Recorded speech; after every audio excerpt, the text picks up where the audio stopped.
What is up, guys? Welcome to another episode of The Meaning of Podcast. I am Ace. This is RB3. And this is the podcast where we look into the deeper meaning of your favorite filmmakers' movies.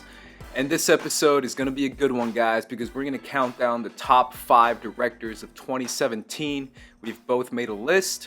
We do not know what is on each other's list because we are fair and we are even, and we want to make it a surprise for the podcast, so it's going to be a lot of fun. We're going to be looking at the hottest directors of 2017. Not like our favorites, but not necessarily our favorites, because there's some directors that I really enjoyed this year that made great movies that no one saw. What we want to look at mainly, guys, is the directors that made movies that had their clear artistic vision, box office success or some sort of success, and just an impact on 2017 in general, as far as conversation on 2017, cultural impact on 2017, and just what stirred up the most conversation and most dialogue based on movies that they created. So that's what we're going to be doing on this podcast. But before we do that, we're going to jump into the comment section of last week's episode and the previous week's episode, which was our 2 Spielberg episode comments. We're going to be reading your comments, guys, just because we appreciate your comments, and we're going to be reading each and every one of them. Well, actually, probably not each and every one of them, but we do want to read more of your comments, guys, so make sure you leave us comments on the comment section. We appreciate it. That's a great way to support us, too, if you're thinking about supporting us. And we're going to start with part 1 of our Steven Spielberg. Yeah, part 1, we're starting off hot with Mr. MVR, who writes, do you think Jaws might not have been successful if Spielberg was able to get Bruce the shark to work and place in more shots? Personally, to me, what makes this movie was John Williams' score. It's so simple but creates so much of that tension, and if they showed the shark more, it would have not worked. Yeah, I 100% agree. I think it's one of those things where sometimes, I think we talked about it on that episode too, is that sometimes when directors have a misfire or something that just doesn't work on set and they have to work around it and adapt to that circumstance, they're able to create something that's even better than what they originally intended, right? Yeah. Because not seeing the shark creates more of that fear of like, I don't know what this is, and it's a giant shark, and you imagine the mutant giant shark that you get in the movie. So when you actually get the visuals of the shark, it's even more terrifying. What do you think? Yeah, no, I think the exact same point you had. Like we talked about in that episode. It's like calling the industry like happy accidents, right? Like it's something on set falls apart, or you see something different because of like the circumstances that you have. Luckily, that worked out great for Jaws. It created one of the most suspenseful movies of all time, and I think that's, I mean, again, that's also a testament to how Spielberg was as a director, being that young, going into a big budget, not big budget, but bigger movie. Big movie coming off. That's like your second feature, and you're adapting like this big, like best-selling book. But he was able to make it work, and he was able to tell the story make it more of a human story to begin with. And even though Jaws is the main antagonist, you really stay in that movie for the characters, and I think that's really a good testament to. And he also mentioned the Williams score, which is so true. It's so iconic, and people already. I mean, he talked about it in his documentary, talking about how amazing that score is and how it basically drove that movie just as much as the visuals did. Right. And that's what a great score can do. So yeah, appreciate the comment. I'm gonna read one right here from Martin Bridger on part 2 of Spielberg, which is his historical fiction. He says, RB3 is correct. One of the most interesting things about War Horse is that it's set during World War I, which is a war we don't see enough in film. He's basically saying that you made a good point. Yeah. I mean, World War I is something we don't. World War II we hear a lot about, but World War I we kind of don't. Yeah, I mean, Wonder Woman was World War I, and that's the big superhero movie now. The main reason why is because I guess World War II is more to rally behind, right? It's like a clear antagonist where if you're fighting Nazis and Japanese, that's the two main American opponents. So and everything in World War I, it's a little more ambiguous. It's like even historians, it kind of comes down to what origin of the war kind of started, and there's not really a specific clear. I mean, there's a clear like thing that sparked it, but you know what I mean? Like it's not like It's not as it's black and white as like exactly. Nazis. Yeah. Like when you say Nazis, you're like, oh, evil. Yeah. Kill the evil. Nazis are evil. But it's not as cinematic as like Vietnam though, because we see a lot of Vietnam movies, but a lot of the filmmakers that we're familiar with grew up during the Vietnam War period, so they're more familiar with that stuff. That's true. It's also like an age thing, right? Because World War One was so long ago that probably there's not a lot of like, I don't know, visual stuff behind it. Whereas like World War II, there's a ton of footage of that. And the same with Vietnam and all that. So that's a good point too. I know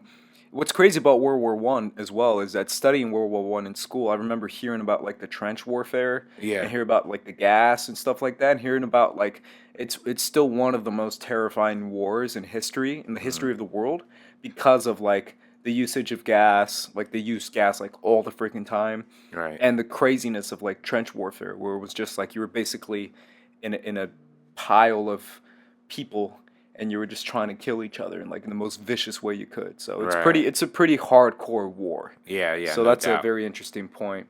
Do you have another one? Yeah. This is one coming from Laura. Laura H. Laura. Very, very frequent commenter. We appreciate you, Laura. She says, this might have been my favorite episode because I've watched all the films you discussed, well, besides 1941. And being an 80s and 90s kid does have a strong emotional connection to several of them. Having said that, I'm with RB3 when it comes to Hook. I saw it in theaters, and Peter Pan is my favorite all-time animated Disney film. But man, did I not like any aspect of his reinterpretation. I'm with Ace, though, about the ending of Jurassic Park. Fist pumping all the way. And she also put, for your information, the book The War of the Wars is actually a novella, and it's the best version of that story in any media. Worth the read. Cool. Thank you. Yeah, we appreciate everyone who listens throughout the entire episode and gets to hear a little bit of our points. Obviously, if you want to skip around, that's fine as well. But if you want to hear our full thoughts on certain things, we definitely recommend listening to the full episode, which is what you should do in a podcast. But if you don't, it's fine. So yeah, that's great. Hook, any comments you have? Yeah, I mean, Hook is something that I didn't really care about. Yeah, we both didn't really care about that much. That's because I think mainly it's because I didn't necessarily grow up with it. Yeah. Whereas like I grew up with other things. Yeah, Jurassic Park was. Yeah, and it's funny because it sounds like I would have grown up with it because it came out during that time of like where I'm like a child. Yeah. But at the same time, I'm like, I think I was a little too little for Hook. Yeah. I think is what the issue was for me. Yeah. So I never really connected to it. It's funny, people who, I mean, she obviously says she saw it when she was a kid and she didn't like it either. Yeah. So it's like, it's crazy. I mean, I don't know.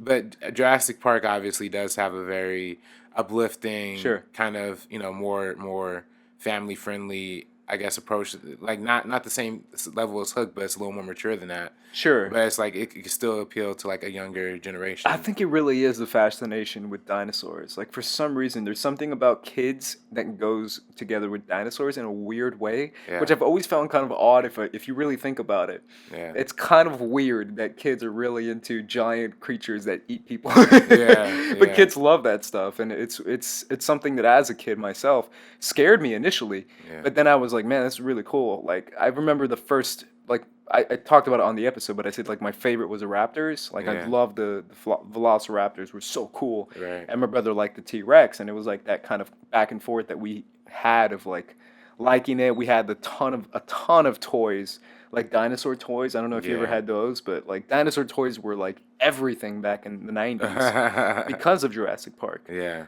So I think it really is that fascination with creatures that were literally larger than life. Yeah. So that's cool. Let's read another comment from part 2.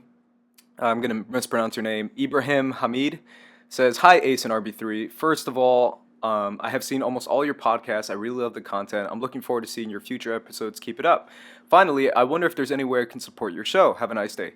Thank you, Ibrahim. For now, the way you can support our show, I mean, RB3 can correct me, but honestly, watching the show, commenting on the show, liking it, we're definitely still starting out, so we're not like big podcasters. I mean, as you can tell, we've only done not as many episodes, considering there's other podcasts that have like hundreds of episodes. Right. So our main thing is growth. Our main thing is like talk about us to your friends. Mention us in different conversations. Share it if you want to share it. Yeah.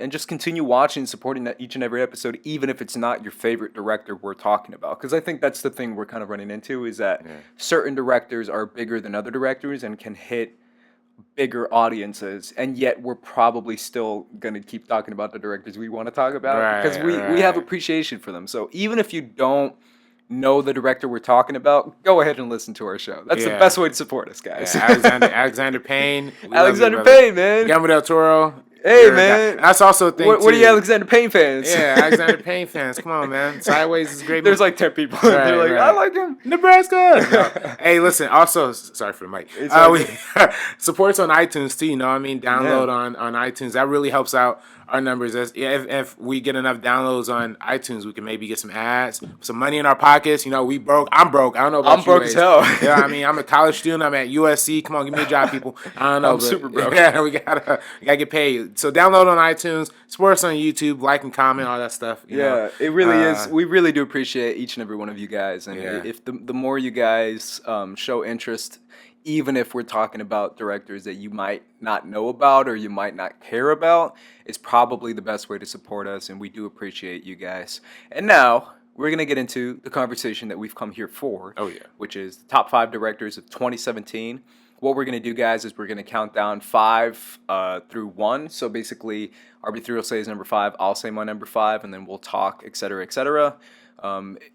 Make sure you leave us your top 5 directors of 2017. And remember, guys, we're mainly talking about the impact of 2017. So obviously, there's some directors from indie movies that I really love, but again, they probably won't be on my list considering that not a lot of people saw those movies.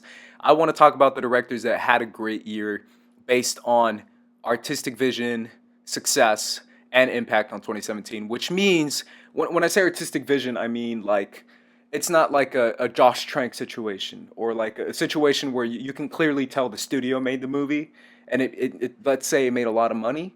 I want to have a director that clearly made the movie they wanted to make, even if it's a big budget studio movie. So that's what's going to be our list. Let's count down 5, 4, 3, 2, 1. Let's do it, guys. Starting at number 5, I'm going to go to Mr. RB3 to go first. All right. And you were like, wait, I'm going first? No one told me this. Damn it. Wait a minute. What's going on? Yeah. Give me your number 5, man, and let me know why you picked him and what you feel that you considered going into this list. Well, yeah. I mean, you know, because I think we had different. I mean, I kind of mixed a little more personal into it, like what I see as directors who are stepping up, you know, or maybe like I got a lot of indie people, not necessarily all indie people. I have some big names in there too, but indie people who really made a big splash. In 2017. It's crazy because I didn't avoid indie people, but I sort of avoided indie people because I kind of went towards more like people who had like big like social media impacts on 2017 and like conversation impacts and stuff. But I'm so curious to hear your list now because ours is probably going to be different then. Yeah. I mean, it's going to be a little different. So just starting off, for example, these are young guys who just came out with their like one of their big features with Robert Pattinson. That's the Safdie brothers. Man. Oh, the nice. guys who did a Good Time. Yeah. And I think these guys are probably, I put them as my number 5 hottest going into 2017 because they made this movie, small independent feature, came out in the middle of August, A24 distributing it, and it just made such a wave. I mean, you know, a lot of the A24 movies make big waves critically and commercially, but this one really like took a little splash and had like a life of its own. I remember it running in theaters for quite some time before they took it out, and I think this movie in particular shows how young filmmakers could still be edgy and daring and like uberly creative while not taking like risk or compromise to their filmmaking. And I think what they have displayed here with Good Time, and I don't want to like spoil the movie in particular, but it's a very tight, tense, unexpected, unpredictable movie. And in doing that, you know, we don't see a lot of that kind of artistry in the cinema these days. I mean, recently we've seen like, you know, things like Mother come out that stretch the boundaries a little bit, or some other films that are bringing more of an art house appeal to the mainstream. But this one kind of was mainstream while being a deep, introspective, psychological journey. You know what I mean? So for that reason alone, and as a result of Good Time, they signed on to do the 48 Hours remake. as well. So I mean, to me, they're to me maybe not the hottest, but the most promising directors of Considering, 2017. especially Yeah, considering the fact that you probably didn't hear about them previous to this movie. exactly. That's a very Yeah, good point because I mean I didn't know about them, right, before this movie, right? So right. that's a good point considering that they literally broke onto the scene, whereas like other directors that had their debut films this year, you probably knew about them from other Yeah, things, but for exactly. them, you probably didn't know about them. And it's crazy because you're right that a lot more people are talking about Good Time. Hmm. Correct me if I'm wrong. Wasn't one of the directors in the movie itself? Yeah, yeah. And he The plays one the that brother, goes, right? The other yeah, brother. the brother, yeah, He's incredible in the movie too. yeah, He's a really yeah, good actor. He should do acting as well. yeah, yeah. Also, I was thinking about this movie the other day because I'm looking at a lot of top 10 lists of 2017, Hmm. which we eventually will be doing, guys. We don't know when, but we will be We doing got a top in some 10. sort of form. Hey, listen, I kind of think, look, we have freedom reign to do the top 10 up until Oscar season. You know what I mean? When the Yeah, Oscars hit, we're kind of pushing the deadline a little bit, but yeah, yeah. I I still mean, want to do it soon. yeah, yeah. But I'm watching a lot of people's top 10 lists, and a lot of people have this in their top 10. Um, And what's crazy for me is that I remember watching this movie when it came out. Like I saw it the weekend of Hmm. because I was curious in watching it, and because I was doing an indie movie segment on Schmoes. Right. So for me, I was like super curious about this movie because I already heard good things about it in the festival circuit, Right. and I went with my buddy, and it's crazy because a lot of people are talking about it with good reason. And the more I think about it, and especially considering that we've just entered award season, Hmm. Robert Pattinson, man, in this Yeah. movie is Oh yeah. It's so good. unreal. Almost like almost better than anything we've seen this year. Almost, right? Because we still have Gary Oldman, we still have Daniel Day Yeah, I just saw Lewis. Phantom Thread. Like, We still yeah. have some So, performances that you can be like, he's good, but yeah. he's not as good as the Yeah. monsters Yeah, he's not that. gonna. Yeah, he's not gonna beat Daniel Day Lewis and But like. exactly, right? Or Gary Oldman, who's Yeah. like GOAT. Yeah. But at the same time, he's still like I would still put him like top 6 performances of the year. I would. I maybe even Yeah. top 5 of the year as Yeah. far as like leading male performances of this year. I would Mhm. put Robert Pattinson up there. Oh, Like yeah, he's I don't that disagree. good. He's Yeah. that good in the movie.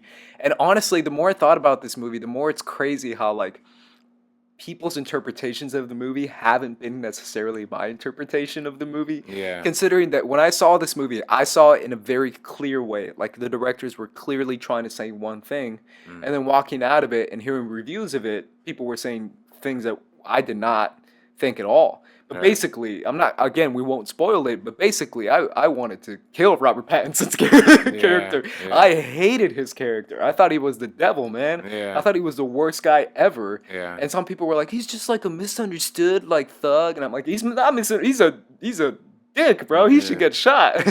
Like I remember like at the end of the movie, I'm like, I really hope this guy gets shot right now. Like I hate this guy so bad. Because I just think like it's about a guy who's basically making the worst decisions like on top of another, on top of another, on top of another, on top of Yeah. another, and it literally spirals. Like you can feel the spiral in the movie, Mm. and that's rare when you're just like feeling like you're spiraling down with the character. Right. And it's crazy because the POV of that movie is a guy that is kind of not a good guy, and in fact, I would say he's an awful guy. But it's such a unique movie in that way, in the sense that it's a very different POV as far as what we usually get. And you're right that they've come pretty far as far as the directors have for sure. Right. Right. Right.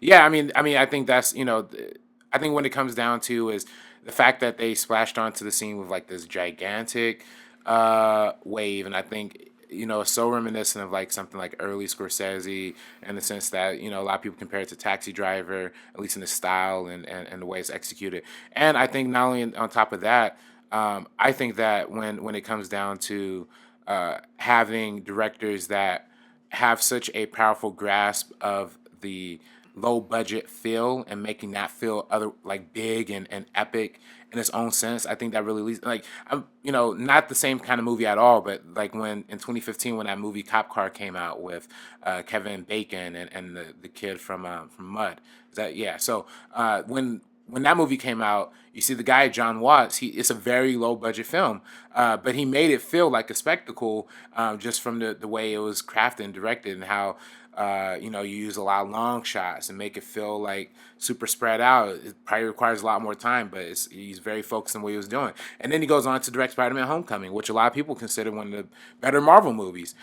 So again, when in 2015, you might have not expected to see John Watts on like a hot 5 directors or top 5 directors or whatever. But look where he ends up, and look at how his career is progressing. So Cool. there's nothing but exciting for me. Do you think based off this that they can do something like that? The brothers, they can get like a big like studio Marvel movie or a big studio action film or something? Well, see, I don't want them to see 'Cause them I don't do a think- Marvel movie. Like, Yeah, I don't 'cause want to see that happen. I don't right see now. that happening either. Not Yeah. necessarily based on, well, then again, money can change anyone's mind, but Yeah. based on their mind as far as where the kind of films are going into right Yeah. now. So you don't see that happening? No, I don't see that happening right now. I think especially them signing on to do that 48 hours remake. I think Jared Carmichael's in it, so I'm guessing he's playing like the Eddie Murphy part. But I think what those guys did so well was the tension, was the energy, and was making a impossibly unlikable character the protagonist. And when you watch the original 48 Hours, like Nick Nolte's character is like a total dick. Yeah. So like I could see I would even like to see like Robert Pattinson come in and be Yeah. that part. Like that'd be pretty dope. So Do, I do hope you they feel the that. same way about Robert Pattinson's character that I did?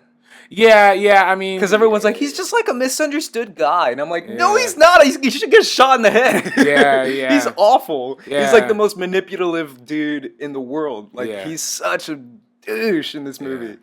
I feel like he's manipulative, and then he's losing his mind at the same time. That's true. He is going so crazy. It's like that is like a confluence of just like the most undesirable aspects That's a of very humanity. good point. In him, so Yeah, let's move on to my number 5. My number 5 is a guy who made a movie that was pretty big this year. It's again, my directors are mainly, big studio films and all Uh-huh. that, but I feel like this guy had such a staple on his film and had he came into the biggest franchise of all time, and yet he made his own film.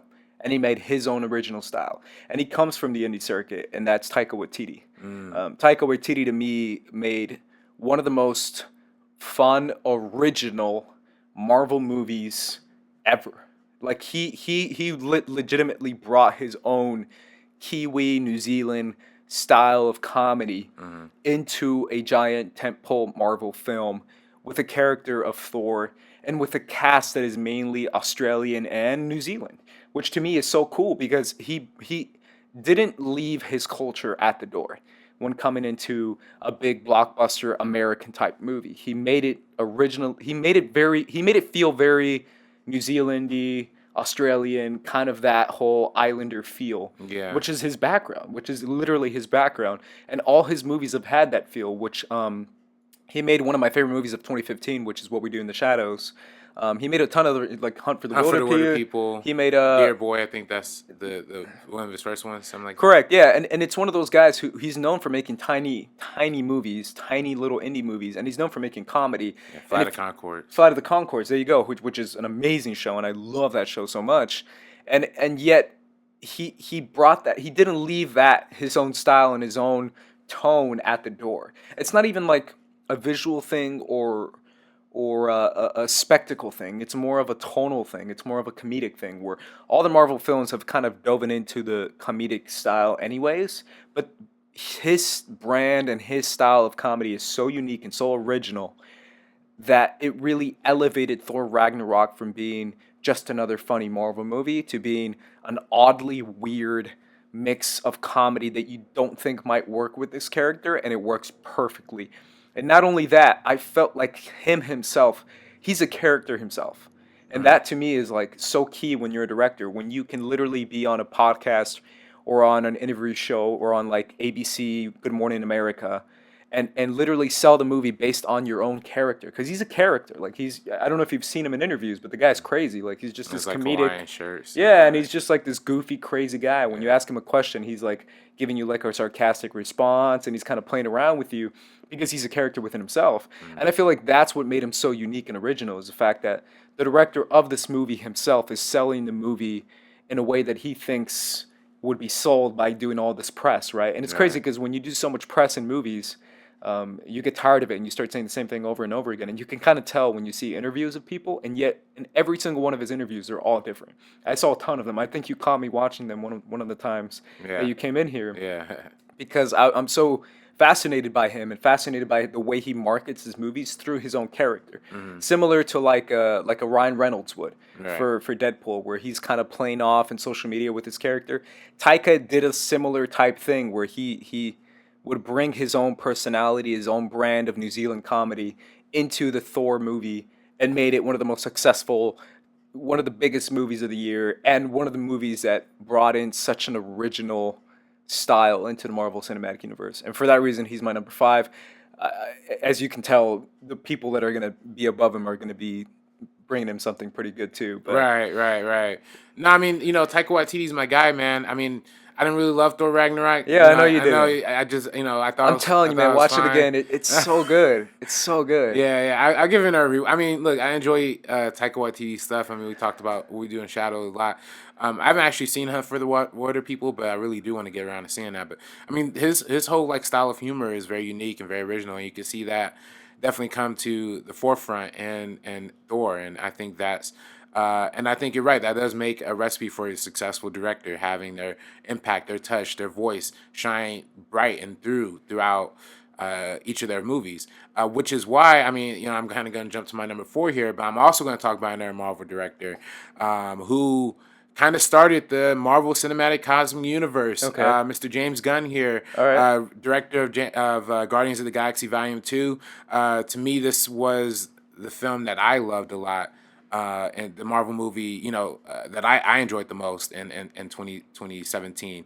To me, it was one of the better Marvel movies ever. It's probably one of my top five because the way it handles the different levels of emotional complexity that they deal with each individual character having their own arc with like the idea of family, and are they able to connect with each other as a family, even to the extent of Chris Pratt's Star-Lord being faced with the question of his father and the existence of his father, and his father kind of representing the idea of male egoism. He's literally called Ego the Living Planet. So, and how his father is just going to like it's the idea of having a lost father and finally coming back into your life, and how the loss of like a male influence can affect somebody. And I think it works powerfully on each of those levels. And when we go to like Nebula and her arc with her sister fighting and fighting against Thanos, and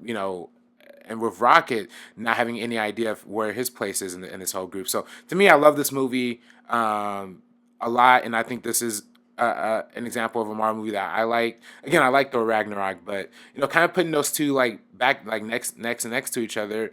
Almost, they're kind of similar movies in a way. Sure. I mean, you know, to me, like I said it before on this podcast, is like Thor is like the city '80s kid, like the punk music, the Led Zeppelin.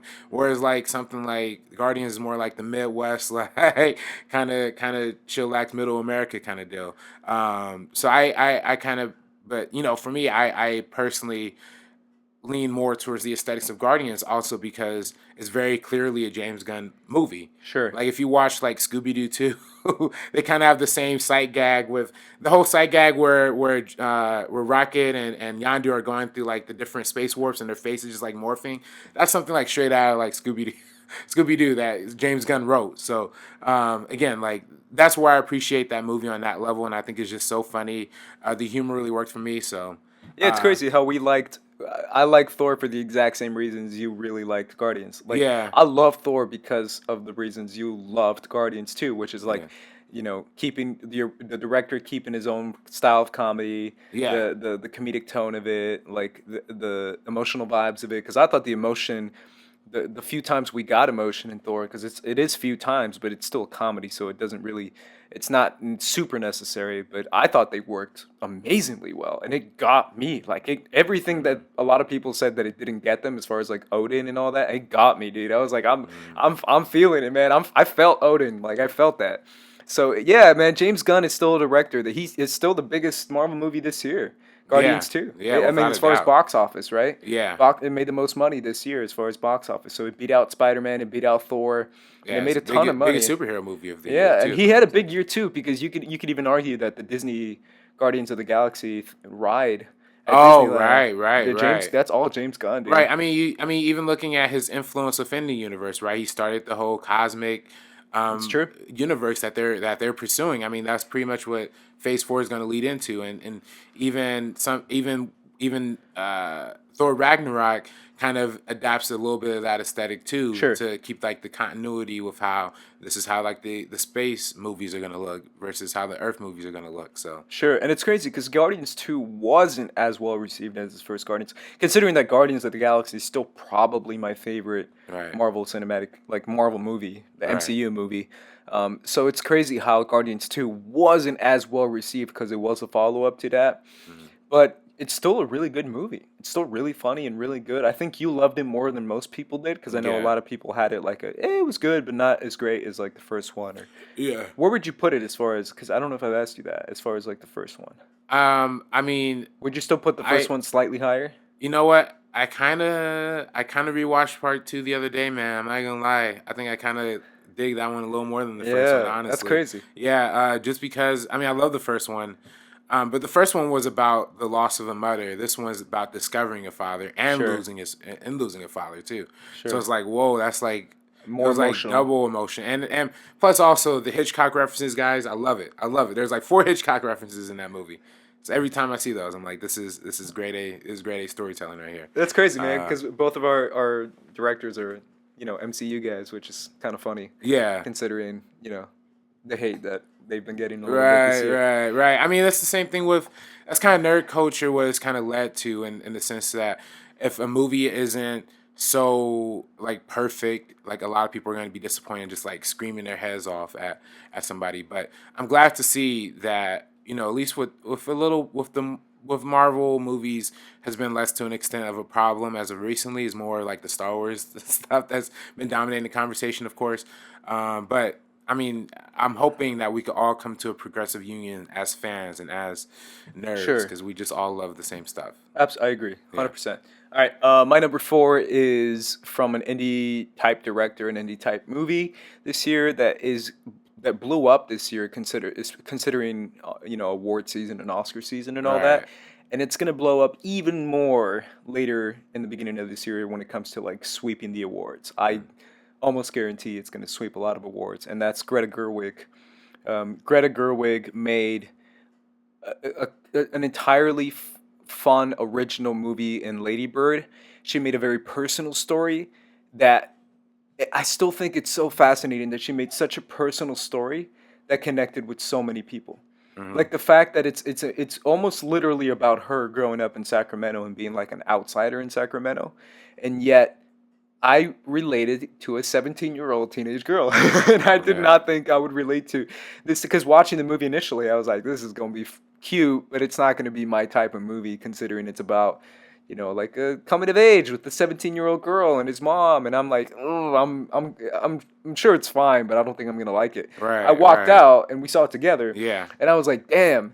I related to some of that stuff, and I Right. never thought I would have related to some of it, considering it's so personal to her, right? It's such a Right. personal story to her, and it's one of the most tightly directed movies I've seen this year, if not the most tightly directed movies I've seen this year. It's incredibly well directed, and I don't think enough credit is being given to her when it comes to that. Hmm. But considering that she literally wrote and directed the movie, so it's all her mind, all her vision. It all comes from her, where it's the pre-production, the production, and the post-production. So I feel like the performances we get from Laurie Metcalf, the performance we get from Saoirse Ronan, is from the brain and from the effort of Greta Gerwig. And for that reason, I feel like she made one of the greatest debut films I've seen in years. She established such a great original type of movie that so many people can relate to and has been getting such good buzz and good word of mouth, not just in the indie circuit, but also in the mainstream circuit as well, where it's kind of blowing up to reach out to different audiences and telling people, hey, you should go see this movie, Lady Bird, Lady Bird, Lady Bird. It's on the tip of everyone's tongue because it's such a good, well-rounded, tightly wound movie. And I think Greta just blew up this year when it comes to making that type of movie. And I know she's in the Hollywood Reporter Roundtable now, Oh, and it's really? crazy because yeah, it hasn't officially come out yet, but I've seen like a clip of it, and she's surrounded by like Guillermo del Toro and like Denis Villeneuve and like big time like super powerful veteran directors, and she's kind of there like the newbie, and it's crazy seeing how now she's like rubbing shoulders with like goats, Hmm. which is kind of crazy. And I think she's clearly my number four for that reason, and I think she deserves a lot, and I mean a lot of credit for what she did this year. I even think she should be nominated for top five directors of this year as far as like the Oscars. I think she should be nominated. I'm that confident that her directing was that good this year. Right, right, right. Well, guess what, Ace?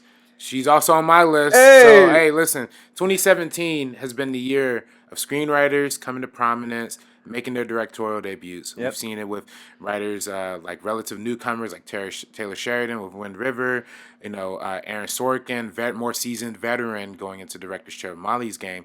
But with Greta Gerwig coming off of her sting as a writer and as an actress, frequently collaborating with her husband Noah Baumbach and doing the 2012 film Frances Ha, which I first caught attention to what she was capable of doing as an actress and as a writer. So in watching that film and seeing how how Baumbach was able to direct that movie, make her so charming, but still like relatable and relevant. So when I going into Lady Bird, you kind of wonder how much of that Frances Ha genius was her versus was her husband, and this is her first solo debut. So how's it going to go? Um, but like you said, it's probably one of the most personal movies that we're going to see this year, whether that be because of the emotional stakes that we have. I mean, it's such a personal movie because it's literally her childhood. She grew up in 2002 in Sacramento, so the whole setting is just that time period. It feels real, it feels lived in. But directing aside, as a writer, being able to convey that much thought and that much deep, kind of crafting every character around the main character of Lady Bird, kind of correct making every character around her three dimensional. We even see what like the Lucas Hedges character has his own arc. Her friend, I can't remember who plays her friend in that movie. Saoirse Ronan's like friend. Yeah, She was in a few other things too. she's got a interesting name. I forget her. Yeah, yeah, but she has She's great. she has a full dimensional arc. And like you said, the who plays her mother, I can't again. This is another name I can't remember off top, Is it but Laura Metcalf? Laura McCoff, yeah, yeah, yeah, and she has a full arc, and the father has a full. So it's like as a writer, you're able to put those things into perspective. Meanwhile, being able to direct a competent, like well executed coming of age story that to me is pretty timeless. I mean, the time period obviously connects and correlates with some of the ideas that are being come across, like not really politically, but like the mind state of America in that time period after like 9/11 and stuff. They address that to a certain extent, but it's more about how teenage years are so ingrained in all of us, and those memories, and how memories mean so much to people, and how when we move away from home, how those memories come back to us, and we're feeling nostalgic, we're feeling homesick, and all of that stuff is just so powerful. It's one of my favorite movies of the year that she just made right here, and it to me is. I mean, like I don't say this a lot, but it's kind of a perfect movie in my at least in my interpretation of it. So I don't know, I loved it, and I'm glad to see that Greta Gerwig was able to step out. I mean, there's been obviously a lot of really powerful female directors that have been hitting the scenes this year. Yeah. Patty Jenkins. I'm going to talk about another one a little later on this list, but there's the more female directors that we're having being themselves, expressing their voices and making a splash throughout the cinematic, throughout Hollywood and everything. So I just love that this is the time period that this is happening. So this is Greta It's Gerwig, crazy.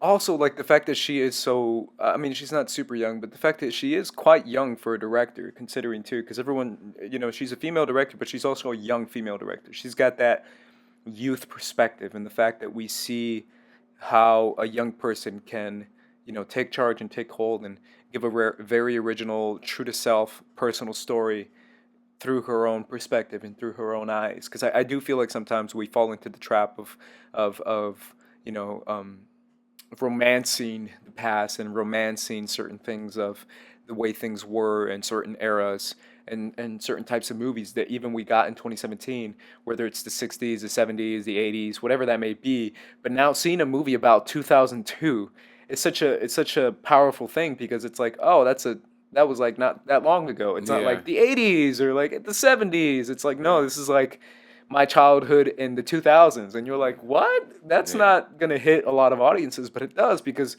people forget like the youth and the charm that she brings and the relevance that she brings to that time period is so good. And the fact that it's a period piece in the 2000s, that's Right. cool. Like that's just cool in itself. And I really can't talk enough about her directing because I do feel like it's one of the best we got this year.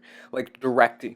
Yeah. Like a lot of people, talk the writing, the score, but the literal directing that she did in this movie is top notch. Was that your number three, by the way? I wasn't sure. Yeah, yeah. Honestly, man, I think I might have abandoned the numbers. I realized I put some people over Oh, it. gotcha, But gotcha. it is what it is. But yeah, number three. Yeah, All for me. right, Yeah. just so I can jump back to Yeah, mine. yeah, yeah, yeah. My number three director of 2017. It's just so we can get on with it.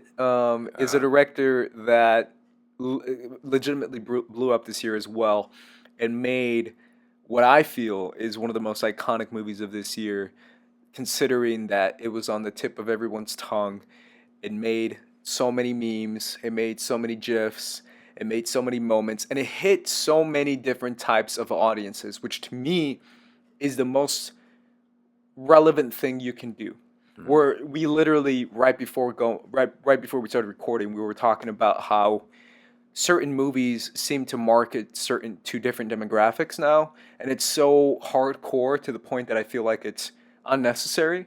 Where if I'm gonna make a movie for black people, for white people, for this and that and that, and it feels like studios are really trying to push that as far as excluding everyone else and including certain types of people and demographics. Where I feel like this movie broke all that and it hit black people, white people, Mexicans, like a ton of Mexicans. I know because I am one of the Mexicans. Right. But it's crazy how many demographics this movie hit. And that is Andy Muschietti with It, Oh, the it. director Okay. of It. This guy is from Argentina. He has an Italian ass last name. And he's a Latino director from South America. Freaking shadow of Guillermo del Toro, like his apprentice. Mm-hmm. And he made, like I said before, one of the most iconic movies of 2017. This movie hit people hard, Mm-hmm. and it hit a broader type of audience than usual horror movies do. Mm-hmm. It's literally the biggest horror movie ever made, and it's one of those horror movies that so many horror people complain, and trust me, I heard him because I work with him. That oh, this wasn't even that scary. It wasn't that horror. It's not the point. The point was to hit a bigger market. The point was to bring that type of fear to everyone, to 13-year-olds, to 30-year-olds, to 40-year-olds, till my dad who went out and saw this movie. Like that's the whole point of this movie is to reach such a bigger demographic by not making it so inclusionary to horror fans by saying this is a horror movie, we're going to have the horror, we're going to have these crazy things. And no, it's just a movie about kids growing up, coming of age, going through a very traumatic time in their life period by facing off with this creature from hell, whatever Pennywise is. Mm-hmm. And it's such a relatable front on that end because it is children in the movie, and it did hit so many types of audiences and so many types of ages and demographics because it's so captivating and so creepy. And what Skarsgård did in this movie was so freaking good and so fun and so scary and creepy and demonic, and it just hit so many fronts that it impacted such a large amount of people that I was shocked. I was like, man, this movie didn't just hit like movie fans, horror fans, film critics, or just basic movie goers. This movie was like an event. Like people were like,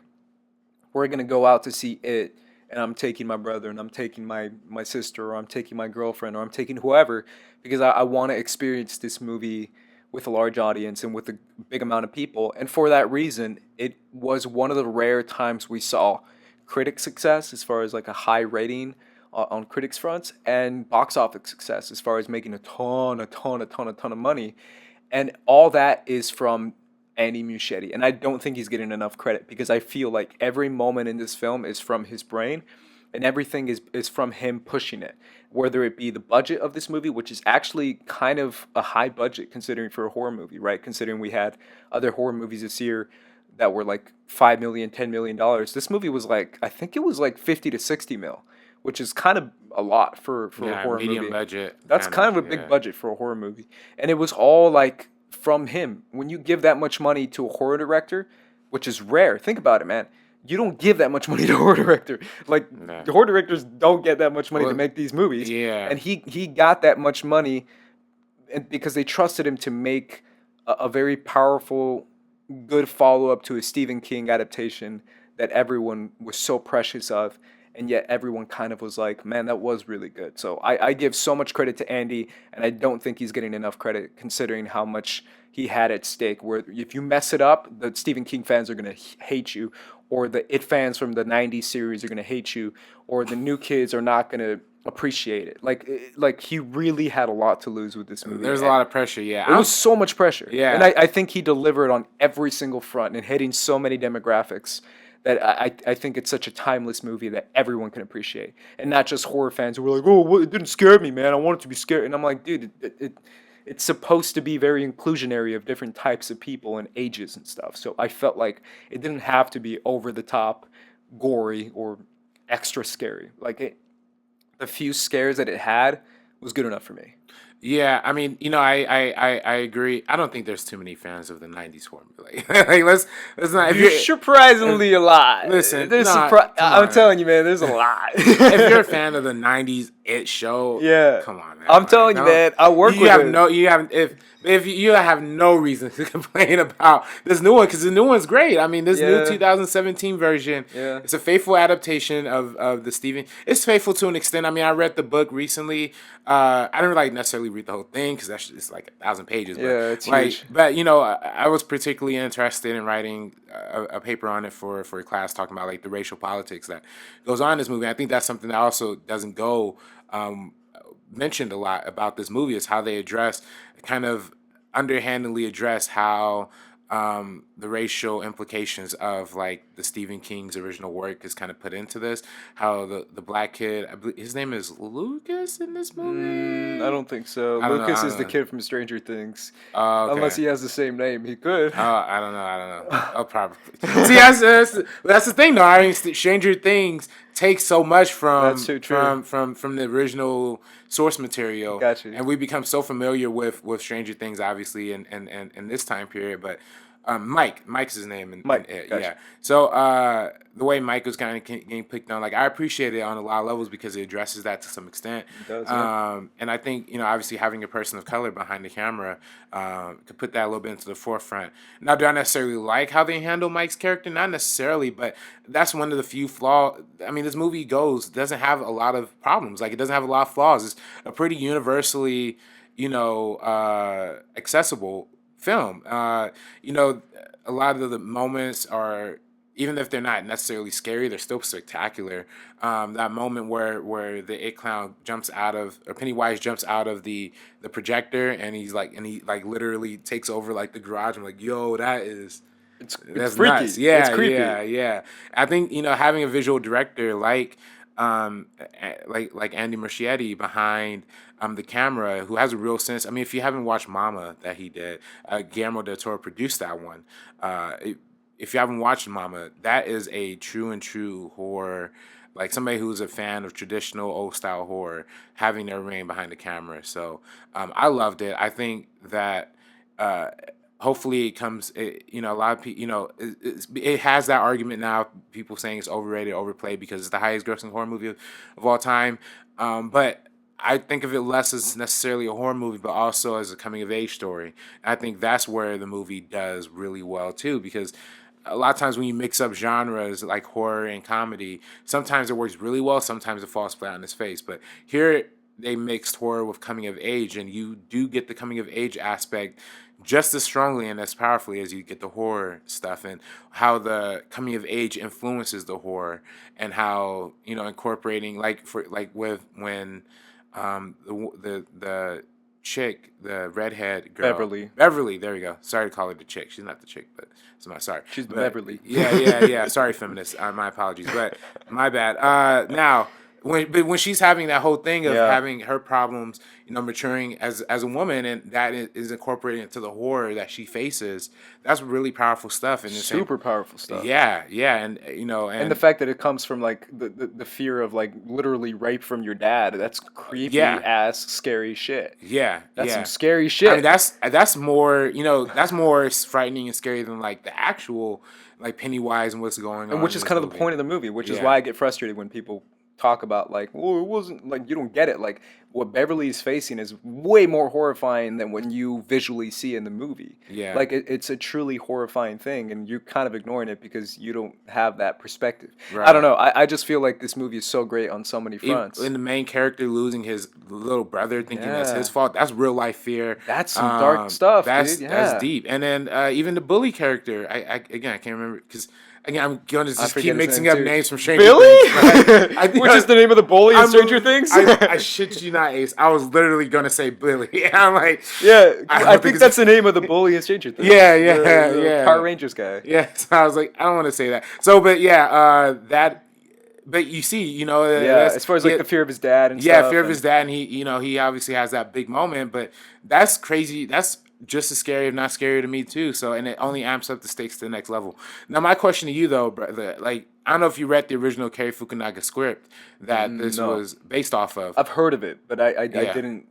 I've heard of some things that were going to happen in it, so you can reference it. I might get it. Yeah. I mean, what the script is basically like 90% of the same movie, except that some of the key scares are kind of changed around, right? Where the kid who's like the little Jewish Yeah. kid, Yeah. his fear is of the painting coming to life, if I'm not mistaken, in the movie. In the original Cary Fukunaga script, it was very much like The Shining, where it's like an old lady comes out of a bathtub and like chases him around. Like those are the kind of little changes that are the difference here. Now, do you think if this movie was under the reign of someone like a Cary Fukunaga, do you think it would have done as well or impacted as many audiences? No, I really do feel I'm 100% behind Andy being the reason why this film was so successful. Maybe if Kerry did it, he would have hit more horror fans and more fans that were like, "Oh, I wanted to be freaked out and be disturbed." He might have hit those fans, but he wouldn't have hit such a large audience. Considering what Andy did was make it the right amount of creep, freak, gore, and just scare, and not excessive to the point that it just becomes a gore fest or a traditional horror movie. This is very much a coming of age story about kids facing off with things that they personally have a fear of, and reaching such a large demographic from teenagers to, like I said, adults and older adults. That I feel like the way Andy handled it just hit so many of the right angles and so many of the right notes that I just think it was flawless. It was just so well done in that sense of as far as hitting so many different types of demographics that I don't feel like Carrie could have done that. Right. Carrie could have done a scarier version, maybe a creepier version, sure, but not a fuller, rounder movie. Yeah, I mean that's the main reason why he ended up leaving the project, because he wanted to make more of an art house kind of feel. It would have been more in the vein, kind of, we talked about the Shining homages that he originally had in the script. It would have been more in that tone and more in that style. But with Cary, I'm sorry, not Cary Fukunaga, with Cary Fukunaga departing, allowing Andy Muschietti to come in and making it like this big like cultural zeitgeist. Would it make $700 million at the box office worldwide? I think it made That's more. crazy. Isn't it the highest grossing R-rated? It's the highest grossing R-rated movie of all time. Yeah. R-rated horror movie, just anything in general. Yeah, so that's next level. It's next level, and the fact that something I brought up too, and I want to hear your thoughts on it. But the fact that it did hit so many types of demographics, man. Like I can't tell you how many Latino people saw this movie. Yeah. and I'm assuming a ton of Black people saw the movie too. Yeah. A ton of white people saw the movie, like, and a ton of like young people, like too young to be in an R-rated movie. Yeah. And like older people, like people who were like in their 40s and their 50s, and People it's are familiar with the original. people familiar with the original book, right? Mhm. It comes. I haven't seen a movie, an R-rated movie, to hit that many types of demographics, whether it comes to race, whether it comes to age, in a while or ever, to be honest, for an R-rated movie. Like that many types of demographics for age and race. It's just not enough credit is being given to Andy Muschietti to be given so much pressure to do this iconic, creepy, scary clown movie, right? Because that's what it is for people who don't know the source material. And he had all that pressure and just deliver on every single front. Right. To me, it's just not enough people are talking about that. Yeah, I mean he's pretty next level, man, and I'm glad to see him getting some recognition.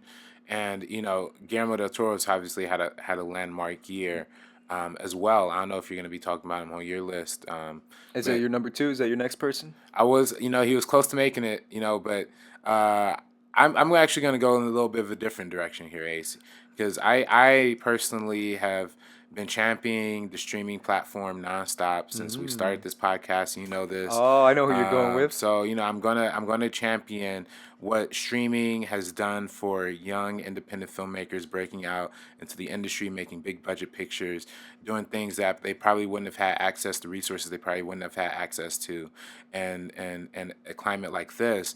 And I think especially, and we're talking about a new age of cinema where we're incorporating more diversity, more voices, more backgrounds, and we've had some pretty standout, people of color directing movies. We talked about Taika Waititi earlier, Guillermo del Toro, obviously, with The Shape of Water, Andy Muschietti.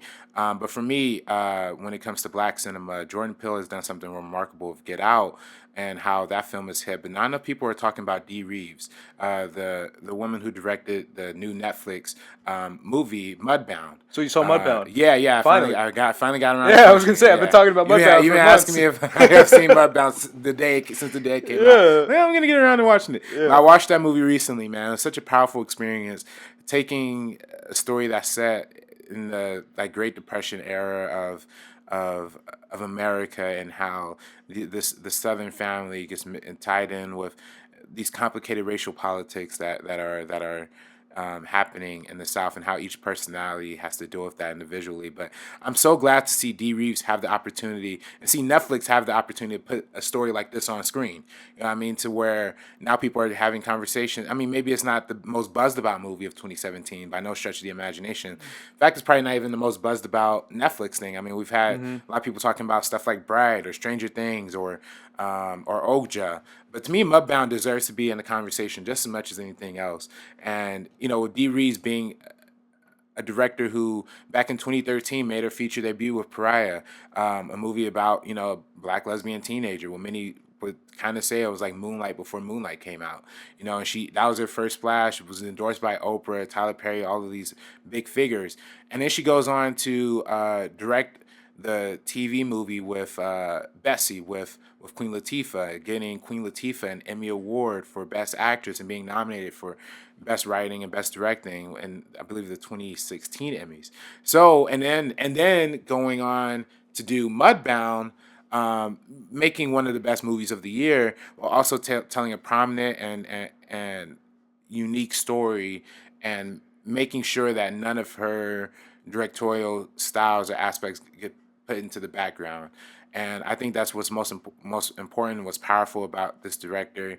And I think now that there's a new wave of African American females behind the chair, where we're talking about Ava DuVernay, or I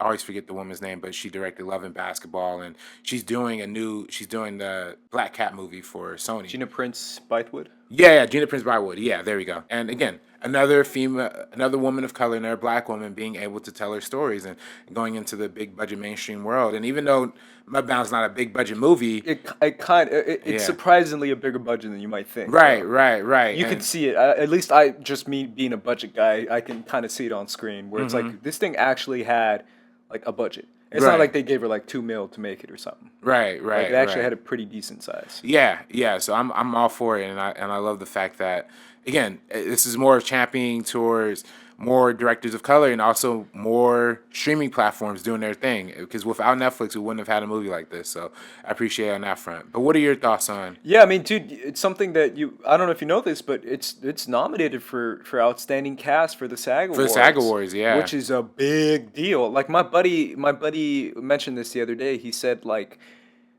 the last I forget what he said. He gave me a statistic, but he said the last time every year SAG nominates their outstanding cast in a movie, they always get nominated for the Oscar. Oh, really? Yeah, he said something like that where he told me like every time a cast, because the other nominees are like Lady Bird and Get Out and stuff like that, stuff that we know is going to be nominated for Best Picture. Yeah. But he told me, he's like, seeing Mudbound in there makes me feel like, wow, that's a big deal because the last few times we've had an outstanding cast nomination for the SAG Awards, they've gotten an Oscar Best Picture nom. All right. Which that's a huge deal. Even if they don't get it, which they probably might not get it, Mudbound, I'm saying. All right. But that's a big deal, man. Getting the outstanding cast, and it 100% deserves. That cast is phenomenal. What's her name? Blew my mind. I told you about it, but Mary J. Blige. Mary J. Blige. Holy yeah. crap! I was like, I didn't know until after I saw the movie. I swear. And it's funny because they've been using her to sell the movie. Right. And I didn't know about it until afterwards, where they were like, that was Mary J. Blige, and I'm like, it was? Yeah. Like, I was blown away, because obviously I know Jason Mitchell from Straight Outta Compton. And Jason Clark. And Jason Clark, Yeah. and what's the other guy's name? Garrett Huntley? Garrett something? Yeah, I think that's his Yeah, name, he's good. He's great in the movie, too. Yeah. But I didn't know Mary J. Blige. I didn't know that was Mary J. Blige, which to me is shocking. And the guy who plays the father as well is a great actor. Jonathan Banks. Yeah. So it's a really, really, really great cast, and I'm so glad it's getting that attention. It was also, I think it won Best Cast for the Indie Spirit Awards too. Yeah. I mean, didn't yeah, I think it did. Yeah. And Yeah. it's getting a lot of movement. I think Netflix is pushing it pretty hard for some looks. I mean, I don't know. It's a crowded year in the Oscars. It is. I don't know if it'll necessarily end up making the 10. I don't know, because even then the Producers Guild even nominated like 11 nominees, right? Like that's how packed this year is. Like Yeah, the it's a pretty stacked year. PGA nominates 11 nominees instead of 10. So I don't know. I don't know if they're actually going to use the full 10 this year in the Oscars, but even if it is in the 10, it'll be tough to squeeze out something else.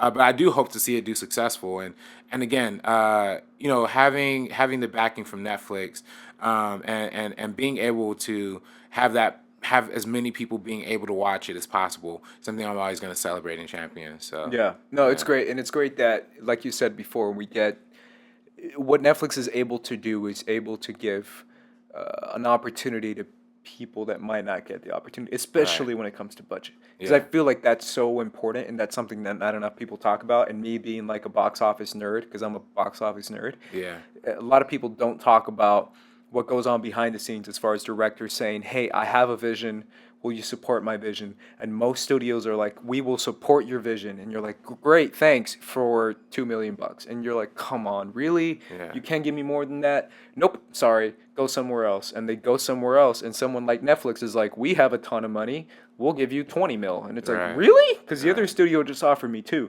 Like, that's an actual thing that happens where like directors come and pitch their movies, and studios are like, that sounds cool, we'll give you like $1 million. Right. And it's like, that's not, I'm not able to make my movie for $1 million. Yeah. And Netflix can be like, hey, we have so much cash, Yeah. we're just going to give you all the money. And that's one thing, like, say what you will of Bright. That's one thing that David Ayer talked about at the Comic-Con panel, which you were at. Yeah. You and I were at that panel, and he basically said that. He basically said, Yeah. like, I was just like, I want to make my movie, and Netflix is like, all right, how much you need? And he's like, damn, Yeah. how much I need? That's And great. he said he felt like he was working on an indie project, like he was like in his old days. And Yeah. I love the fact that, and even something like Okja too. I mean, we're not doing our top 10 list yet, but you know, Bujong Ho, what's his name? Bujong Ho? yeah, I don't want to like. I think it's mispronounce Bujong it. Ho. Yeah, but he did Snowpiercer. He did Snowpiercer. He did a lot of great Korean films. Yeah.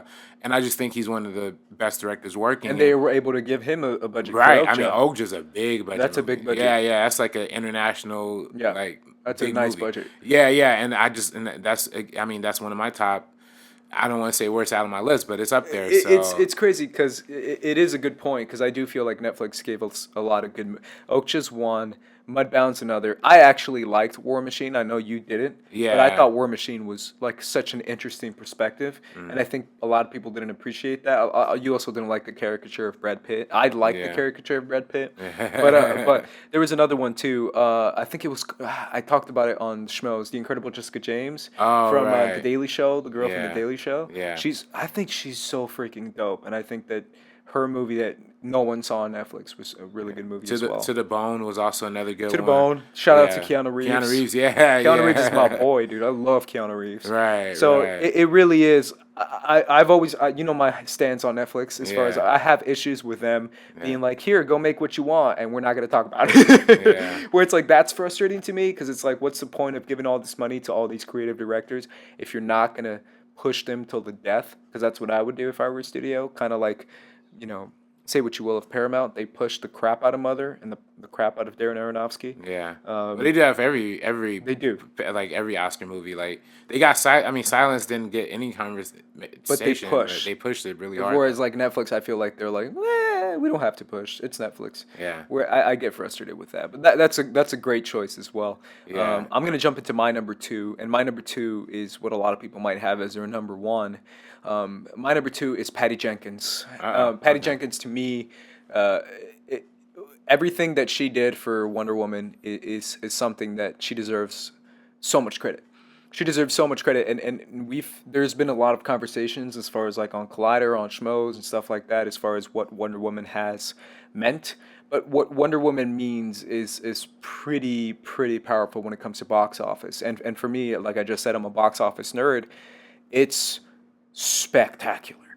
I remember so clearly going into this movie where the projections were. It literally went from 40 to 60 to like, man, 60 would be pretty good to like 80, and then like 80 would be spectacular to like it made like 100 over 100 mil Yeah. opening weekend.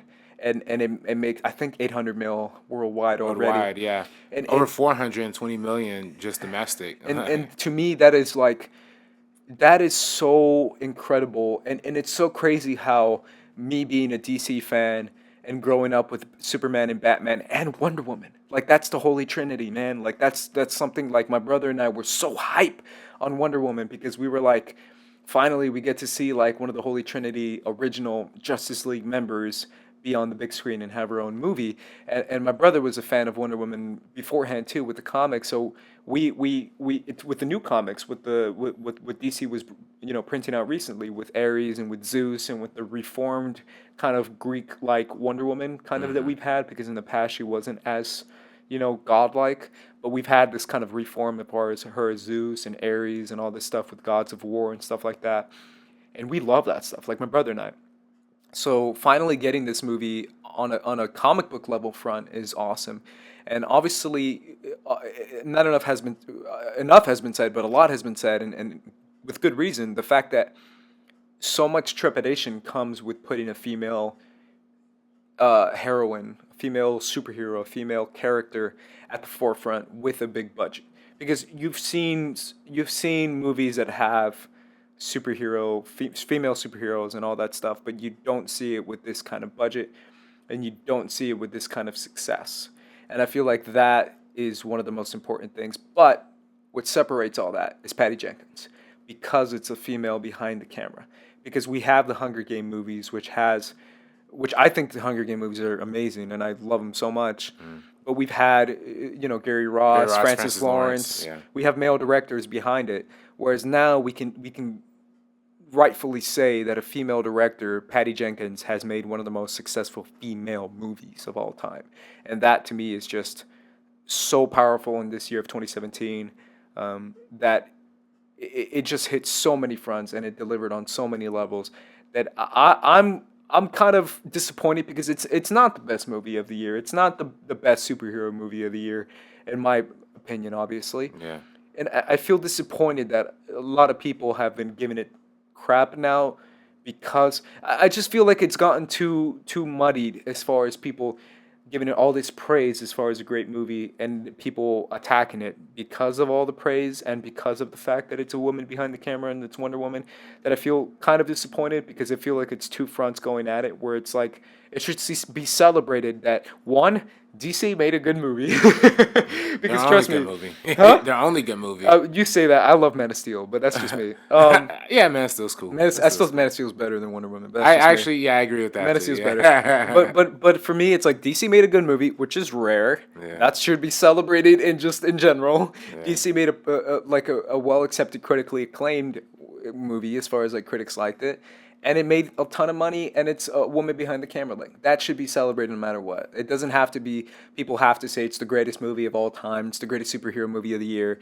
No, but it is a fantastic movie with a female behind the camera who delivered that perspective and that specific female perspective that they wanted to get with this movie, and that's all on Patty Jenkins. Yeah, I mean, if you're complaining about Wonder Woman because it's a woman character, it's a woman superhero, it's a woman director, you're a fucking loser. All right, you're a loser. That's really what it comes down to. Like, I don't know, man. Like to me, that's ridiculous.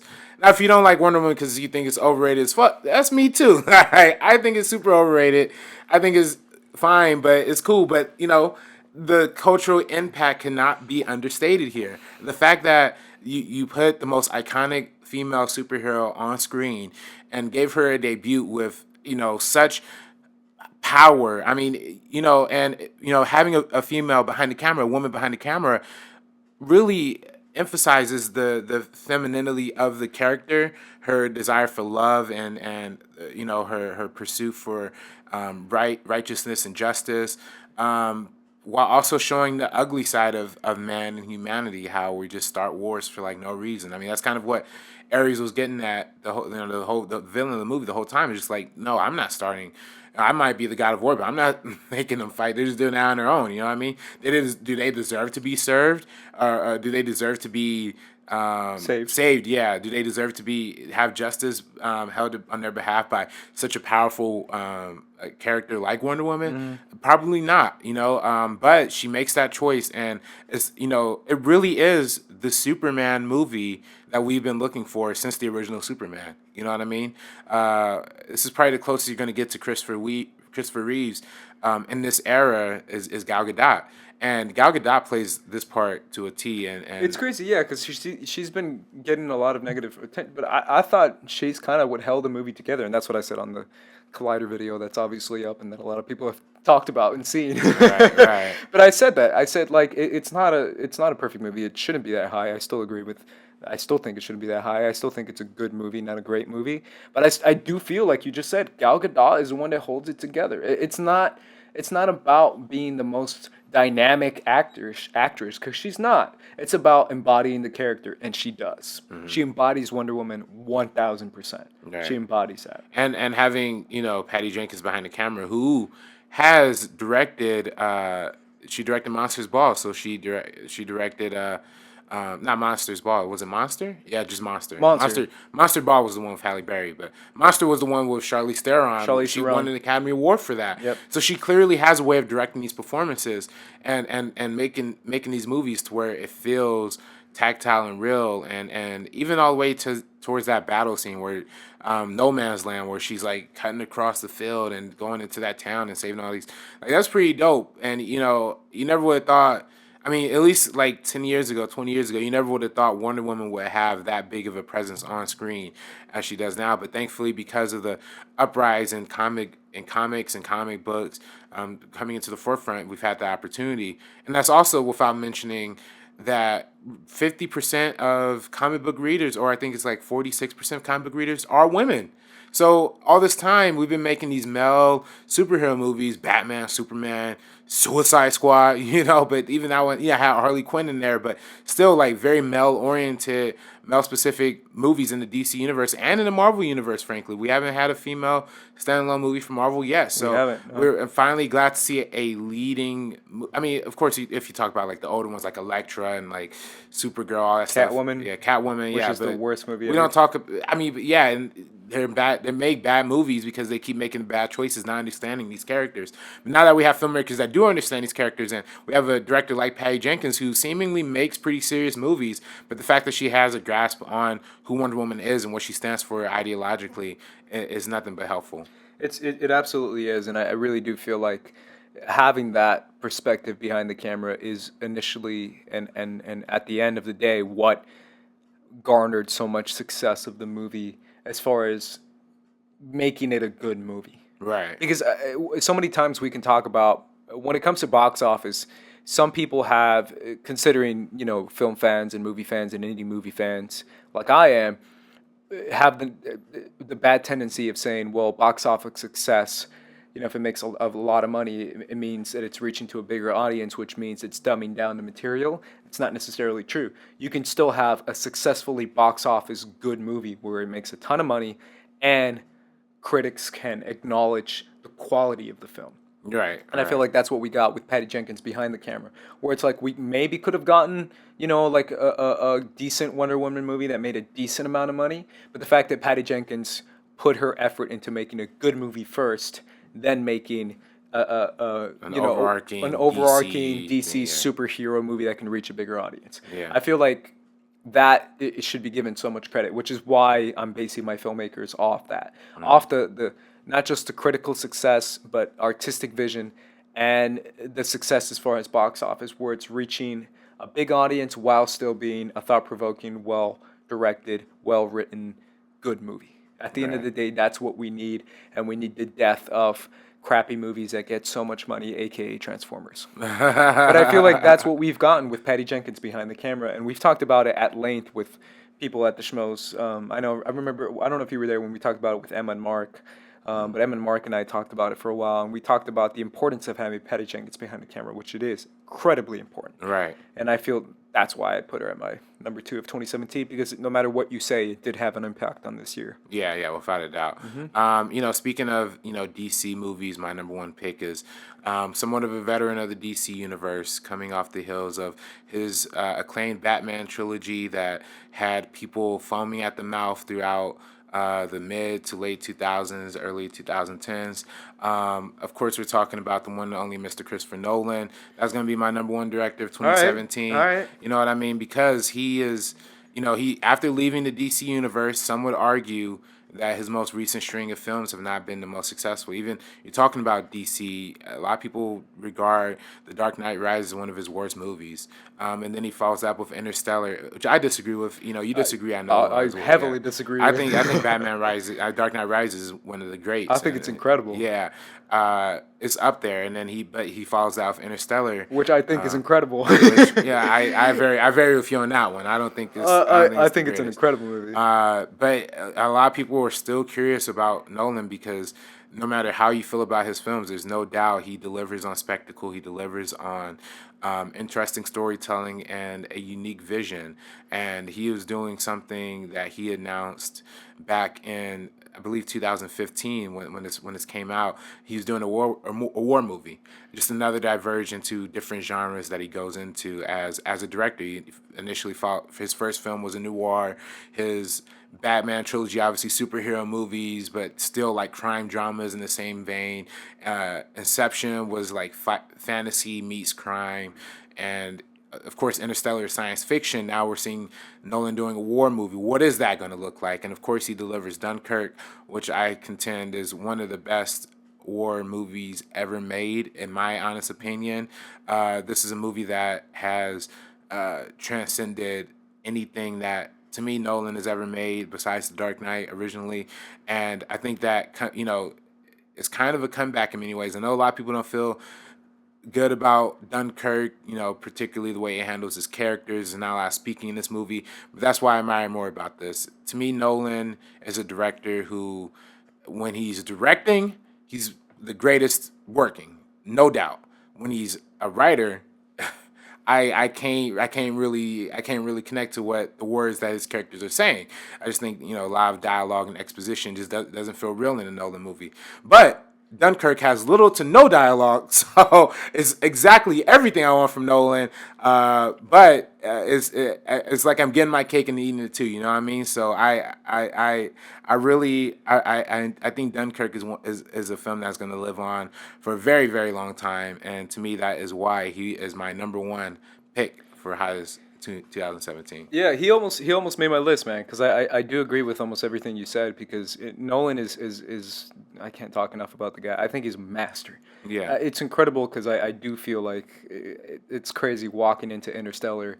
My incredibly low expectations were thankfully shattered because I enjoyed the crap out of that movie, and I know a lot of people didn't, which is fine. I understand why. But the thing about Dunkirk that I feel like, no, at the end of the day, no matter what, is like I just talked about with Patty Jenkins, box office success. Mm. And say what you will, you can say, oh well, Nolan blah blah blah with Batman, or Nolan blah blah blah. No, Nolan was like, I'm just gonna make a war movie. If you want to see it, come see it, and people went to see it. Like Yeah. that thing made money, man, and it made money 100%, and I mean 100% off Nolan's back. Yeah. Not off the actors in the movie, not off the incredible story in the movie about blah blah blah hero. No, no, no. It's about the director. Yeah. And that's so rare nowadays. In fact, it's almost entirely unheard of that people will, tons of people, and not just like people, but just a lot of people, not just film fans, but general movie going audiences will go watch a movie because of the director, not because of what story he's telling, or what actor is in the movie, or who he's working with, or what kind of dynamic he has.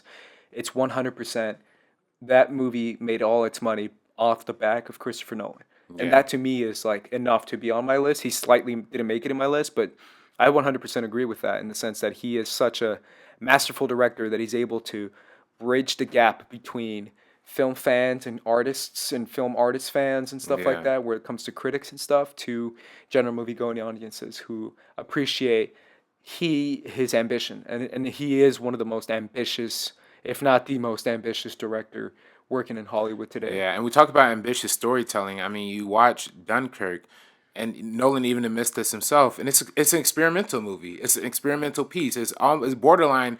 Talk about Our House earlier. It's borderline Our House, the way it's constructed, the timing, the editing. I mean, did you ever get around to Yeah, seeing I did Dunkirk? see it. Yeah, It's. yeah, I think the thing that threw the people off the most was the time thing. yeah, yeah. Because it cuts from like one thing going on in one And time, when, and it immediately cuts back to, you're not entirely sure like yeah, when is this happening, because you yeah, see certain characters in other times. yeah. So I think that's what threw people off the most, and I know what you're saying with that Yeah. too. Yeah, and I mean, to me, I love that. I love the fact that people are thrown off, don't really get what's happening.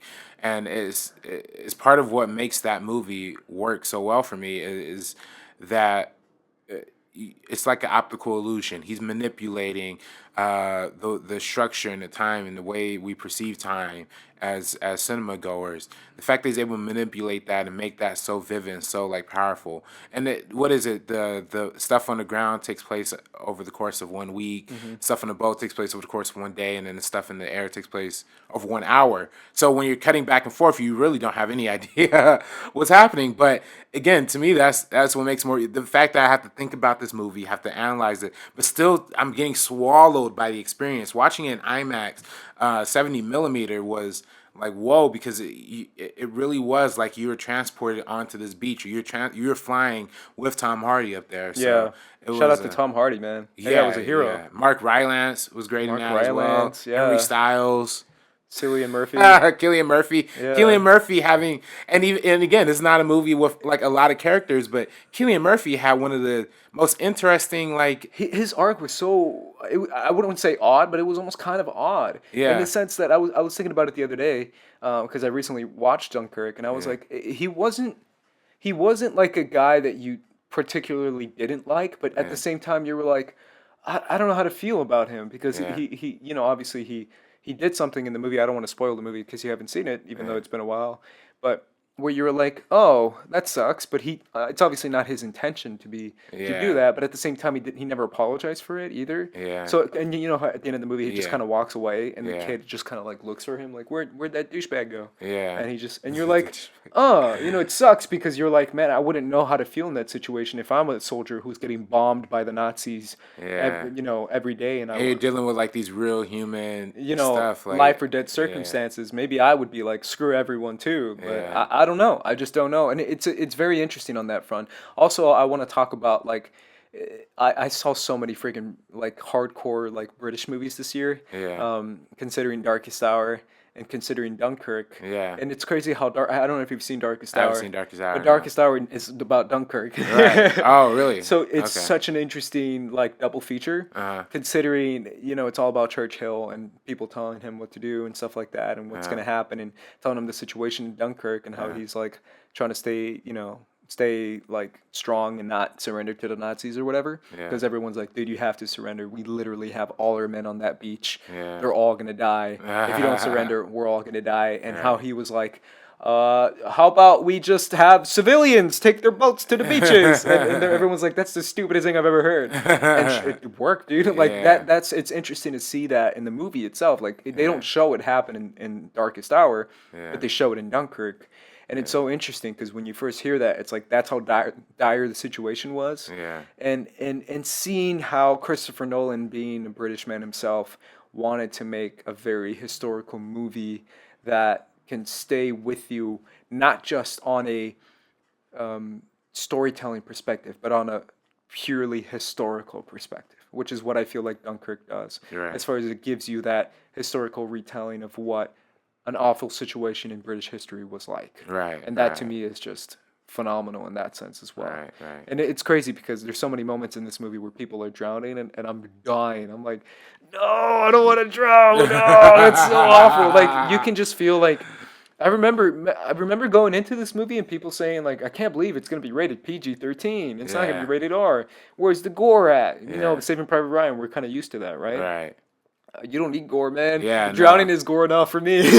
Well, I mean, you don't need gore because, like, the suspense is not whether you're gonna see somebody get their head blown off. You want to see these characters survive. Yeah, because you don't want them to drown. Because drowning's awful. That stuff is so bad.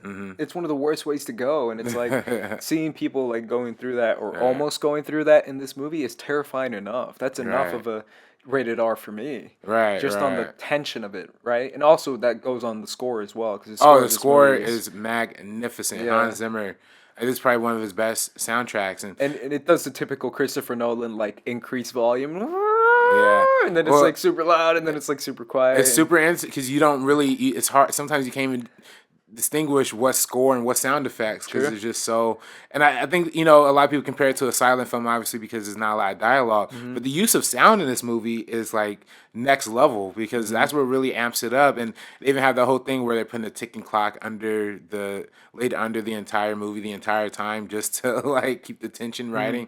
That's like it's really fascinating sound design that I would have never thought of. And it's and just, I mean, the way, that whole opening scene where they have to carry a body on the boat to, like, make sure they have like, that was crazy suspenseful. That pissed, dude, I can't lie, that pissed me off so much. Because I know you just literally talked about it being a silent film. Yeah. And the whole time I'm watching that scene. Because I didn't watch the Dunkirk in theaters, I watched it at home. Yeah. So I was able to yell at the TV like I usually do. And the whole time I'm thinking, I'm like, if you're carrying a body and you're trying to get past people, you're gonna scream your head off. You're gonna be like, move, and no, they're just like, and I'm just, you can't even say excuse me or get out of the way. Like, oh, dude, but that was part of the experience. I get it. That was part of it. It's like you just said, like an art style film of making it silent film in dire situations. Where normally, if you were watching a normal war movie, you would hear guys being like, "Move, get out of the way!" Like just screaming. And in this one, you just see guys like just running with it. I kind of interpreted that as they didn't want people to see the bodies, and like other people might take their body and take the.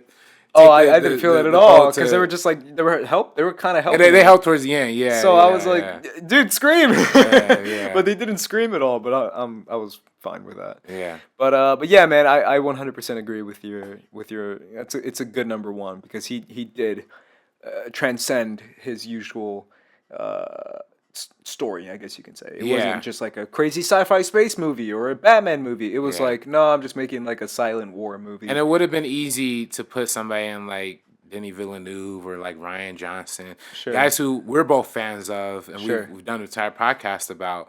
And they had that big budget thing. I mean, I shouldn't have brought up those two because I don't like their movies, unfortunately. But I do. You do, and I think the world does, and they do have a kind of impact. But I want to recognize Nolan because he has had a continuous line of being just one of the best directors working and like not flopping, and his audience always following him no matter where he goes.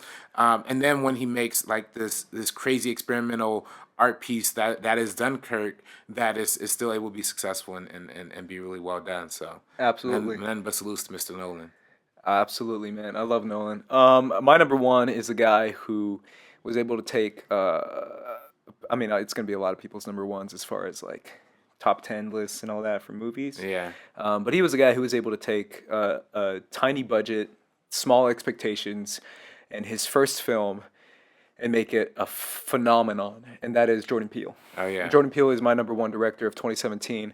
I feel like what he was able to do as far as making one of the most profitable movies of all time, if not the most profitable movie of all time when it comes to budget to box office success, considering it had like a $4 million budget and it made like, I don't know, 250, 300 mil worldwide, which is insane. It's one of the best returns for a movie that has ever been in the history of Right. movies and its history of box office. And at the same time, make one of the most critically well accepted movies and still make it a mainstream, successful conversation starter type movie of 2017 is so phenomenal. The fact that he was able to make a horror movie that seemed to be targeted at a very specific audience and at a very specific moment in time and kind of make it tongue in cheek, kind of wink wink quirky and throw away all those things and make it a serious dark horror movie that everyone could enjoy and everyone felt and everyone appreciated and everyone can feel the stakes of it. It's just I can't talk enough about Get Out and how it delivered on so many fronts, whether it's originality, whether it's incredibly well directed, whether it's the fact that it stirred up so much interest and conversation, and it made things in the movie now become mainstream. The sunken place, like literally, my buddy made a joke the other day about the sunken place now, and that's a joke that now everyone can get Right. because everyone has seen this movie. That's the type of stuff that you don't see from tiny little horror movies Yeah. or tiny little independent movies that come out early in the year. And that's the type of success that this guy has gotten. He's gotten success to the point that he's made stuff that is kind of ingrained in us now, whether it comes to social media, whether it comes to normal conversations, whether it comes to identity. All that type of stuff is what Jordan Peele delivered with Get Out. And to me, it's just we haven't even seen the tip of the iceberg yet. I guarantee, I almost guarantee, and I know this might be my bias talking as far as my love of this movie, but I almost guarantee that this movie is going to clean up in award season. Like, clean up. Everyone's like, Shape of Water and this, and I, Tanya. I guarantee Get Out's going to blow people's minds. It's going to start taking awards that a lot of people are like, well, I'm happy I got a nomination, and start winning those awards. Yeah. Because I do feel like it's one of the best movies of the year that everyone can appreciate and that hit so many types of people in so many different levels on so many different aspects, right? Whether it's like you saw it a different way that I saw it versus another person, and we all still appreciated it in a different way. And that to me is so unique and so original. And what Jordan Peele delivered with that is just timeless. And it really is going to stand the test of time, Yeah. considering its success on every single front that I identified in the beginning of this podcast, whether it's artistic vision, box office success, and impact on 2017, cultural impact, conversation impact, and just a telling of the times, because the times we live in now and the structure of our society that it is now, this is probably the most relevant movie of 2017. Oh yeah, without a doubt, without a doubt, and you gotta show none but respect for Jordan Peele and what he's able to do, coming off of a hit TV show like Key and Peele, mainly being known for comedy and doing, of course, Keanu, which is another comedy movie, kind of like their feature debut of the two, but having Get Out represent what it gets out, what it having Get Out represents what we've gotten out of 2017, right? How the energy, the way people feel about each other is kind of all expressed throughout and Get Out, and and I think that's was really powerful. I mean, you talk about it being timeless in the sense that its style and the way that is the way that it's shot and the way that's is going to feel like it's been around forever and it's going to be around forever. But it's also incredibly relevant. You know, this if you take 2017, kind of put in microcosm, you pretty much put in Get Out, Wonder Woman, and Lady Bird. Those three are pretty much what speaks to the modern times that we're in right now. So prominently, even though Lady Bird takes place in 2002 and Wonder Woman takes place in World War I, but we still get those same ideas of you know of representation of the maybe the oppressed finally coming up to tell their stories, have their voices, bring something unique to the table and bring something new because through all these years throughout the hundreds of years that we've had horror movies, there hasn't been anything that was made for African American audiences. It was made for Black people. And I talk about this a lot, but one of the reasons why I love Get Out is because it kind of pokes fun very, very lightly, but to me, I could clearly tell it's like poking fun at things that black people are just like, come on, man, don't why are you not running here? You know what I mean? Yeah. Like they're or like anything that like a black stereotype in the movie is very clear in other movies, and to me, it's very clear when they're poking fun at that. So I think they're doing that really well here. So again, like you said, you got multiple interpretations on it. I consider it a horror comedy. You consider it more of a straight up horror thriller kind of deal, and obviously the Golden Globes consider it just a comedy. But it's it is what it is. But I think that having mixing genres that it does so well, even if you don't consider it a horror comedy or a comedy, it still has really funny moments in it. And that's just the skill of having somebody like Jordan Peele who comes from a comedy background, but the whole idea of comedy is timing and it's pacing. And this movie is impeccable when it comes to pacing. So tight, so like fresh, and you still get moments of levity and a moment to breathe and whatnot here. And even that big dramatic moment at the end, it's paid off with a laugh to kind of leave you going home, satisfied. So again, there's just nothing but greatness in this movie. I'm so glad that Jordan Peele has had the opportunity. I mean, I talked about D. Reeves earlier, but Jordan Peele doing his thing with this, and now he's doing a Spike Lee film about I can't remember. It's an adaptation of a book, but it's basically like the undercover Oh KKK. yeah, Yeah, he is doing yeah. that. Yeah. I think he's just producing. I think Spike's actually directing, but Oh, okay. still, the fact that Jordan Peele is producing a Spike Lee movie is pretty remarkable.